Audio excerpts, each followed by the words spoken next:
Hello, welcome, नमस्ते, स्वागत है आप सभी लोगों का आपके अपने यूट्यूब चैनल नारायण कॉर्नर में। मैं नारायण आपका स्वागत करता हूं और आशा करता हूं कि आप सभी लोग स्वस्थ और सुरक्षित होंगे। तो आगे हूं मैं आज एक नए कंटेंट, एक नई वीडियो के साथ जानकारी देने के लिए। आओ कुछ नया सीखो में आज हम जानेंगे कि किस तरीके से एक पार्टनरशिप फर्म में हम लोग एक पार्टनरशिप फर्म की जब फाइल बनाते हैं लोन के लिए तो किस तरीके के डॉक्यूमेंट्स हमें चाहिए होते हैं, क्या क्या हमें फाइल में उस समय पार्टनरशिप फर्म को ध्यान में रखते हुए डॉक्यूमेंट्स को संलग्न करना है। तो समय ज़्यादा व्यतीत ना करते हुए चलते हैं अपनी स्लाइड की तरफ और जानते हैं कि पार्टनरशिप फर्म की फाइल कैसे बनाते हैं। आओ कुछ नया सीखो में आज देखते हैं पार्टनरशिप फर्म में फाइल कैसे बनाएं।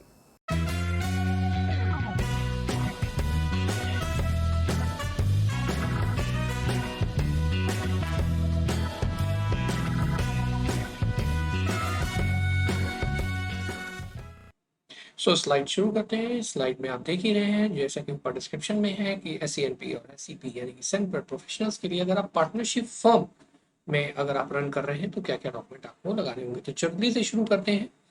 सबसे पहले हमारे 4 पार्ट में से पहला पार्ट आता है KYC। KYC में सबसे पहले आता है PAN card, Aadhaar card, voter ID, driving licence, passport of applicant and co applicant. माने कि ये आपको अपने साथ जो आपके को एप्लीकेंट हैं उनका भी प्रिपेयर करना पड़ेगा। पैन कार्ड, आधार कार्ड में जो आपकी इंफॉर्मेशन है, लाइक आपकी फोटोग्राफ तो मेरे ख्याल से अपडेटेड होती है सबकी, ज़्यादा पुरानी ना हो। मीन्स कि आपकी 15 साल पुराना फोटो, कोई 20 साल पुरानी फोटो है, ब्लैक एंड व्हाइट जमाने की फोटो है तो वो नहीं चलेगी। आपकी लेटेस्ट फोटो जो आपसे मैच हो रही हो वही चाहिए होगी। और आधार कार्ड में स्पेशली जो आप डॉक्यूमेंट्स लगाते हैं, जो आप इंफॉर्मेशन उसमें लगाई हुई है, वो इंफॉर्मेशन के हिसाब से आपका एड्रेस मैच होना चाहिए, आपकी डेट ऑफ बर्थ आपके पैन कार्ड से मैच होनी चाहिए। अलावा इसके वोटर आईडी में आप लगा सकते हैं। वोटर आईडी इसके सबऑर्डिनेट में अगर आपके पास आधार कार्ड में कोई इन्फॉर्मेशन अपडेटेड नहीं है, वैसे मैं प्रेफर करता हूँ कि आधार कार्ड में आपकी इन्फॉर्मेशन होनी चाहिए क्योंकि वो जल्दी प्रिपेयर हो जाती है, जल्दी अपडेट हो जाती है। अगर नहीं है तो आपको फिर वोटर आईडी या पासपोर्ट में कराना पड़ेगा। जहां तक मैं समझता हूँ वोटर आईडी और पासपोर्ट में कराना थोड़ा सा मुश्किल होता है रादर देन कि अगर आप आधार कार्ड में बायोमेट्रिक्स के थ्रू अगर आप करवा रहे हैं तो वो डेमोग्राफिक चेंज जल्दी हो जाता है। इंस्टीट कि आप वोटर आईडी में कराएं या आप पासपोर्ट में कराएं तो उसमें थोड़ा सा टाइम लगता है। इसमें एप्लीकेंट और को एप्लीकेंट दोनों के चाहिए होंगे। यूटिलिटी बिल की कॉपी आपकी रेसिडेंस और आपके ऑफिस की, जहाँ पे आपकी पार्टनरशिप फर्म है और जहाँ पे आप रहते हैं, दोनों की चाहिए। इफ रेंटेड है दोनों प्रोमाइसेस में कोई भी या दोनों प्रोमाइसेस अगर रेंटेड है तो आपको रेंटेड एग्रीमेंट आपकी, और प्रेफर कीजिएगा कि वो नोटराइज ना हो, रजिस्टर्ड रेंट एग्रीमेंट हो। अगर नोटराइज है तो वो भी एक्सेप्टेबल होता है, लेकिन प्रेफरेबल रजिस्टर्ड वाला ही होता है क्योंकि उसकी ऑथेंटिसिटी और उसकी क्रेडिबिलिटी नोटराइज वाले से ज़्यादा होती है। इसके अलावा इसके साथ आपको देना पड़ेगा आपके रेंट नोट का बिल। अगर आप रेंटेड है तो आपको रेंट एग्रीमेंट के साथ ये देना पड़ेगा। इसमें नेक्स्ट आता है पार्टनरशिप डीड की कॉपी। देखिए, पार्टनरशिप डीड जो हमारी नोटराइज्ड होती है, जो एक स्टैम्प पेपर पे बनती है, तो उसका हमें एक नोटराइज डीड की कॉपी देनी पड़ती है कि कितने पार्टनर्स हैं। साथ में एक चीज ध्यान रखिएगा, जैसे मैंने ऊपर बताया था पैन कार्ड, पैन कार्ड में आपके इंडिविजुअल जो पार्टनर हैं उनके पैन कार्ड प्लस जो आपकी पार्टनरशिप फर्म है। अब पार्टनरशिप फर्म का भी पैन कार्ड बनता है तो आप पार्टनरशिप फर्म का पैन कार्ड जरूर लगाएं इसमें पार्टनरशिप डीड के साथ, क्योंकि पार्टनरशिप फर्म से, प्राइवेट लिमिटेड से और लिमिटेड में पार्टनरशिप की एक अलग एंटाइटी होती है। सोल प्रोप्राइटर में सोल प्रोप्राइटर ही उसकी आइडेंटिटी होता है, लेकिन पार्टनरशिप में और कंपनी में आपकी एंटाइटी जो है फर्म की और कंपनी की बदल जाती है। तो यहाँ पे फर्म का यानी पार्टनरशिप फर्म का पैन कार्ड और आपके पार्टनरशिप डीड की कॉपी। GST रजिस्ट्रेशन आपकी पार्टनरशिप फर्म का या कोई MSME का आपने सर्टिफिकेशन लिया हुआ है वो आप लगा सकते हैं, या कोई भी और रजिस्ट्रेशन जो आपने अपनी पार्टनरशिप फर्म के नाम पे लिया हुआ है वो आप इसमें लगा सकते हैं। फाइनेंशियल्स यानी कि दूसरा सेगमेंट आता है फाइनेंशियल्स का। फाइनेंशियल्स का सेगमेंट में वही डॉक्यूमेंट्स जो पिछली वीडियो में मैंने बताए थे जो प्रोवाइडर में लगते हैं, वही डॉक्यूमेंट्स इसमें। 3 साल की ITR with computation, balance sheet, CA attested, profit and loss account CA attested होना चाहिए, और अब all balance sheet, schedules, annexures CA attested and audit report form 3CA, 3CB, 3CD। यहाँ पे मैं जैसे पिछली 3 वीडियोस में बताता आ रहा हूँ कि यहाँ पे आपको balance sheet and profit and loss prepare करना पड़ता है अगर आप 44AD में फाइल नहीं कर रहे हैं तो। अगर आप नहीं कर रहे हैं तो आपको प्रिपेयर तो नॉर्मली करना ही पड़ता है, और अगर आप 44AD में भी फाइल कर रहे हैं तो ये ऑप्शनल होता है। ये नहीं कि आप पूरी तरीके से एग्जेम्प्टेड है कि आपको बनाना ही नहीं है, आप बना सकते हैं, लेकिन आपको वो बनाना चाहिए या नहीं चाहिए ये आपके ऊपर होता है। It's not mandatory but it should be recommended. All balance sheet schedules, जैसा कि आपकी बैलेंस शीट में पहले से होंगे लिखे हुए, अगर कोई एनेक्स्चर से शेड्यूल है तो वो आपको लगाने पड़ेंगे। Audit report form 3CA 3B3CD जो आपकी इसमें एप्लीकेबल होगी, 2 फॉर्म्स लगते हैं वो आपको लगाने होंगे इनमें से।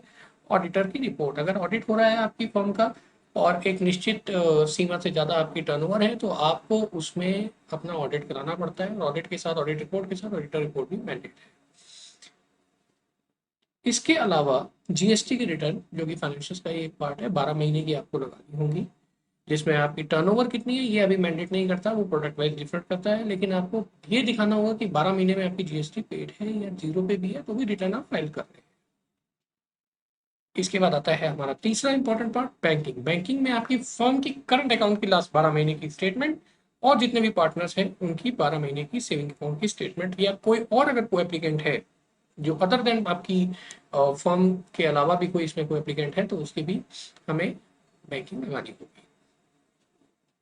मैं एक चीज दोबारा से रिपीट करूंगा यहाँ पे इस वीडियो में, आपकी जो बैंकिंग होती है, चाहे वो करंट अकाउंट की हो या वो सेविंग अकाउंट की, आपको उसे पीडीएफ में ही डाउनलोड करके लेना चाहिए अपने बैंक से। देखिए अब समय बदल रहा है, वो पुराने ट्रेडिशनल कन्वेंशनल तरीके नहीं हैं जो आपको हार्ड कॉपी देनी पड़ती थी, या आपको उस समय पेपर वर्क ज़्यादा करना पड़ता था। आजकल बहुत सारी चीज़ें धीरे धीरे अब इलेक्ट्रॉनिक माध्यम से पूरी होती हैं और उन्हें इलेक्ट्रॉनिक माध्यम से ही स्वीकार किया जाता है। बहुत सारे लैंडर्स, बैंक्स अब उस चीज़ को एक्सेप्ट कर रहे हैं और अपने अपने सिस्टम में उसको एप्लीकेबल कर रहे हैं। तो ध्यान रखिएगा कि कोई भी बैंकिंग अगर आप लेते हैं तो प्रेफरेबली वो पीडीएफ में डाउनलोड बैंक से होनी चाहिए। अगर आपके पास नेट बैंकिंग है तो आपको पता होगा कि पीडीएफ की बैंकिंग को कैसे डाउनलोड करना है, उसे एक्सेल में या फिर मोबाइल बैंकिंग से मत करिएगा डाउनलोड। मोबाइल बैंकिंग की पासबुक जो होती है वो एक्सेप्टेबल नहीं होती है। सिर्फ पीडीएफ बैंकिंग जो आपकी अकाउंट की ऑथेंटिसिटी है वो आप पीडीएफ में ही डाउनलोड कीजिएगा। इसके अलावा हमारे पास को एप्लीकेंट एप्लीकेंट के सारे बैंक्स के अकाउंट्स की 1 साल की हमारी स्टेटमेंट जरूरी है, और अगर कोई लोन चल रहा हो जो लास्ट 12 महीने में लिया हो, या पहले का चल रहा हो, या अभी रनिंग में हो, या लास्ट 12 महीने में खत्म हो गया हो, तो उसकी स्टेटमेंट ऑफ अकाउंट और सैंक्शन एड्रेस में लगाना जरूरी है। चौथा और लास्ट सेगमेंट आता है प्रॉपर्टी के डॉक्यूमेंट्स का। प्रॉपर्टी के डॉक्यूमेंट्स में लास्ट 12 साल में जो भी आपकी ऑल प्रॉपर्टी लास्ट ट्रांजेक्शन हुई है, title deeds, not GPA transaction, वो मैंडेट नहीं, वो मैंडेटरी नहीं होती है ट्रांजेक्शन करना, क्योंकि वो रिवोकेबल होती है। और आपके पास टाइटल डीड्स होनी चाहिए, सेल डीड जैसे कि होती है, वो 13 साल की बैंक चेन चेक करता है, तो आप उसी में अपने डॉक्यूमेंट्स प्रिपेयर करिएगा। लेटेस्ट टाइटल डीड आपके नाम पे होना जरूरी है। अगर आप घर परचेज करने जा रहे हैं तो आपके नाम पे एटीएस या एग्रीमेंट टू सेल आपका होना चाहिए। अब उसे एग्रीमेंट टू सेल में किस तरीके से हम लोग करते हैं, मैं आने वाली वीडियोस में इसकी अलग से जानकारी आपको दे दूंगा। तो ये वो सारे डॉक्यूमेंट है जो पार्टनरशिप फॉर्म में हमें लगाने पड़ते हैं किसी भी तरीके का लोन लेने के लिए। अगर आप बिजनेस लोन ले रहे हैं विदाउट प्रॉपर्टी तो प्रॉपर्टी के पेपर्स नहीं लगेंगे, और अगर आप कोई होम लोन या लोन अगेंस्ट प्रॉपर्टी ले रहे हैं तो ये सारे डॉक्यूमेंट चारों सेगमेंट में लगेंगे। आशा करता हूँ कि सारी इन्फॉर्मेशन आपको ज्ञानवर्धक लगी होगी, अच्छी लगी होगी। अगर अच्छी लगी है तो वीडियो को लाइक जरूर कर दीजिएगा, चैनल को सब्सक्राइब कर दीजिएगा। आने वाली वीडियो में मैं प्राइवेट लिमिटेड के लिए क्या क्या डॉक्यूमेंट लगते हैं वो सारी जानकारी आपके लिए लेके आ रहा हूँ। तब तक के लिए अपना ख्याल रखिए, सुरक्षित रहिए। जय हिंद।